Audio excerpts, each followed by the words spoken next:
બીજી regional vibrant summit એ સૌરાષ્ટ્ર કચ્છ માટે રાજકોટમાં યોજાઈ રહી છે। એથી વધારે ભાગશાળી એ છે કે દેશનું એવું નેતૃત્વ આપણા પોતિકા દેશના અને આપણા ગુજરાતના સપૂત વૈશ્વિક નેતા સમગ્ર વિશ્વ જેના ઉપર નજર રાખીને બેઠો છે કે શું બોલે છે શું કરે છે એવું શક્તિશાળી દેશ વિકસિત દેશ 2047નો રોડમેપ બનાવીને દેશને ક્યાં લઈ જવો કેવી રીતે વિકસિત ભારત કરવું એમના માટે સતત સેવાવ્રત એવા માનનીય મોદીજી આ વાઇબ્રન્ટ સમિટનું ઉદ્ઘાટન કરવા આવવાના છે।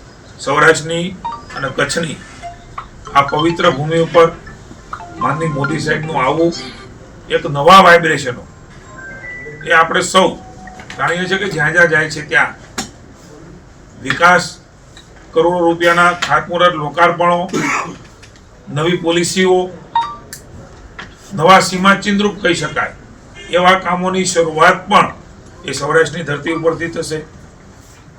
નવા પ્રકારની ઉર્જા કારણ કે એવું તત્વ મહાપુરુષ છે કે જ્યાં પણ જાય છે ત્યાં એક નવી ઉર્જાનો સંચાર એ આપણે આ પવિત્ર રાજકોટની ભૂમિ પર સૌરાષ્ટ્ર કચ્છની ભૂમિ ઉપર આવી રહ્યા છે। ત્યારે આપ સૌ જાણો છો એ પ્રકારે 11-12 વાઇબ્રન્ટ સમિટ એ રાજકોટ રિજિયોનલ વાઇબ્રન્ટ સમિટ યોજાઈ રહી છે। ત્યારે માનનીય મોદીજી એ 11 તારીખે આખો કાર્યક્રમ નક્કી થાય એટલે આપને કહીશું પણ ટેન્ટેટિવ બપોરે માનનીય મોદીજી એ રાજકોટ પધારશે। આપણું જે જૂનું એરપોર્ટ છે ત્યાં જ એ ઉતરવાના છે અને ત્યાંથી એમનું ભવ્ય દિવ્ય રીતે આપણી સૌરાષ્ટ્રની ભૂમિ પર આવે છે। ત્યારે આ રંગીલા રાજકોટમાં એમનું સ્વાગત માનનીય મુખ્યમંત્રી ભૂપેન્દ્રભાઈના અને માનનીય નાયબ મુખ્યમંત્રી ભાઈ શ્રી હર્ષભાઈના માર્ગદર્શન નીચે મુખ્યમંત્રીના નેતૃત્વની અંદર